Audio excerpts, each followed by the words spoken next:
मधुपुर अखंड धरे आई अवधपुर धन धरी आई अवधपुर धन धरी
आप कृष्ण कथा की ओर बढ़ेंगे, चंद्रवंश की ओर बढ़ेंगे।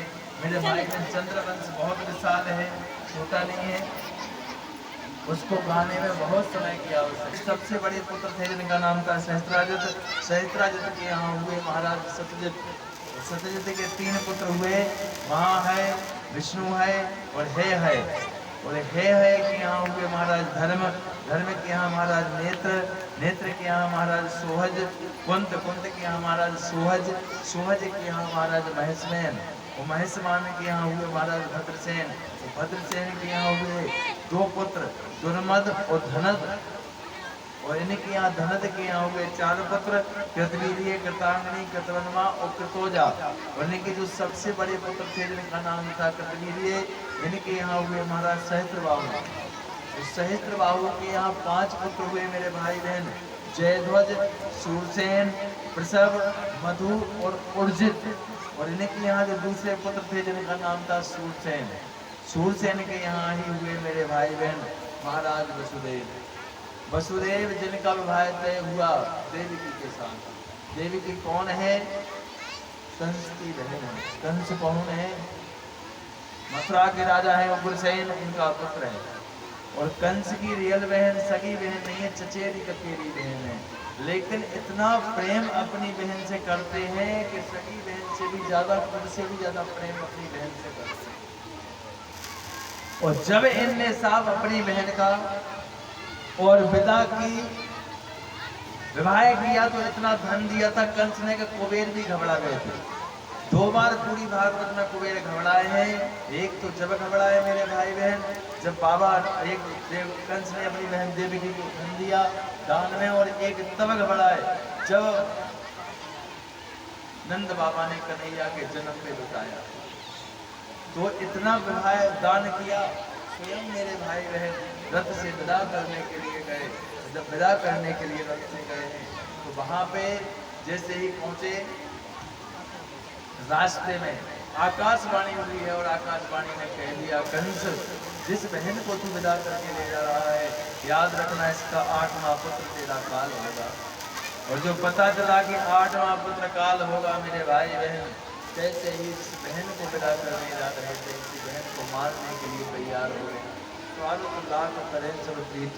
यही तो मैं आपको बता रहा था, ये संसार ऐसा है साहब, यहाँ स्वागत के सब रिश्ते हैं। उसी बहन को मारने के लिए उद्यत हो गया। वसुदेव ने हाथ पकड़ लिया, कहा देवकी तुम्हारी बहन है। तो क्या हुआ? कंस बोला इससे मेरा काल पैदा होगा, इसलिए मैं इसको मार दूंगा। अरे कहा इसको मत मारो, इसके संतान से तुम्हें वो है, यदि डर है तो मैं वचन देता हूँ संतान तुमको दूंगा, ऐसा वचन दिया। और जैसे ही साहब जिस बहन को विदा करने जा रहे थे उसी बहन को लेकर आए और लेकर आकर यहाँ साहब जेल में डाल दिया। हाथ में हथकड़ी और पाँव में बेड़ियां डाल दी। यदि पाँव में बेड़ियां हथकड़ी डाल दी साहब, समय अनुरूप पहला पुत्र हुआ और पहला पुत्र हुआ तो देवकी का पहला पुत्र वसुदेव लेकर पहुंचे हैं। और वहां जाकर जैसे ही दिया है, कंस को कंस ने मारा नहीं, कहा मेरा बैर मेरा पहले पुत्र से नहीं है, बैर मेरा 8वें पुत्र से है, छोड़ दिया।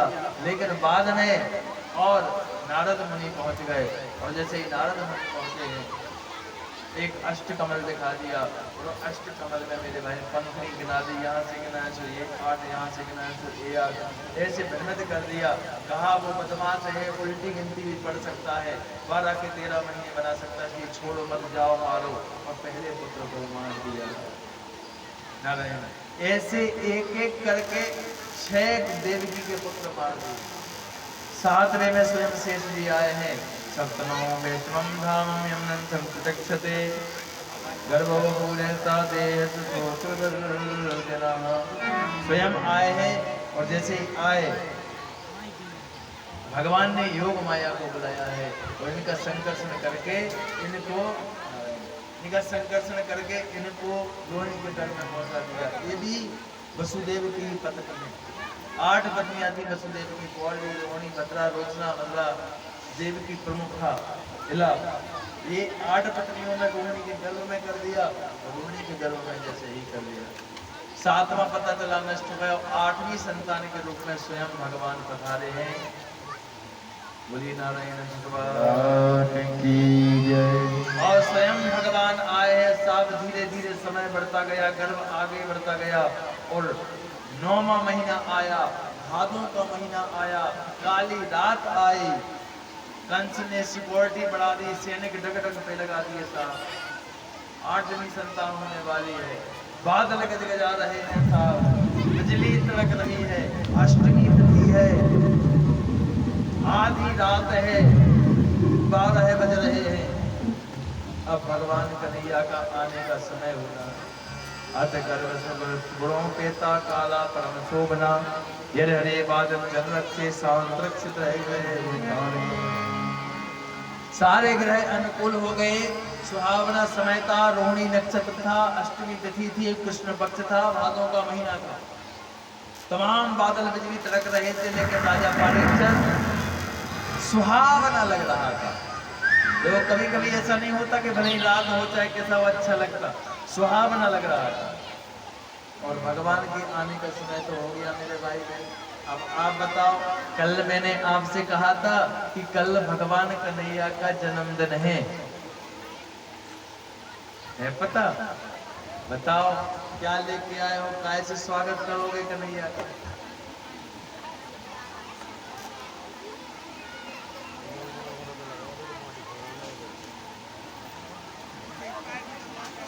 बताओ मेरे भाई बहन, एक बात है, डरो मत, भगवान कुछ नहीं मांगता, डरिए मत।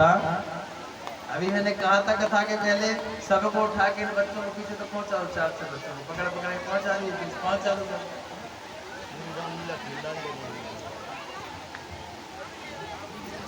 श्री सुखदेव जी महाराज कहे राजा पारे, नहीं किसी को नहीं बैठ, सबको पीछे कर दो, बैठने की जरूरत नहीं है, कथा तो सुनना नहीं है, उपद्रव जरूर करना है, सुकून मैदान डाला है। बोली राधा कृष्ण भगवान की। मैंने कथा के प्रारंभ में कहा था, सारे जगत के स्वामी खुद को क्या चढ़ाऊं मैं, जिसकी श्वासों में हो खुशबू उसको क्या फूल चढ़ाऊं मैं। साफ भगवान की सेवा तो प्रेम से होती है। दोनों हाथ उठाइए, भगवान को बुलाइए, प्रभु कथा में नहीं मेरे जीवन में आ जाओ, ताकि मैं भी तेरी भक्ति करना सीख जाऊं। उठाओ दोनों हाथ, उठाओ, ताली नहीं बजाना है, बुलाना है। हरि आ जाओ, हरि आ जाओ, हरि आ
Krishna Saranagata Krishna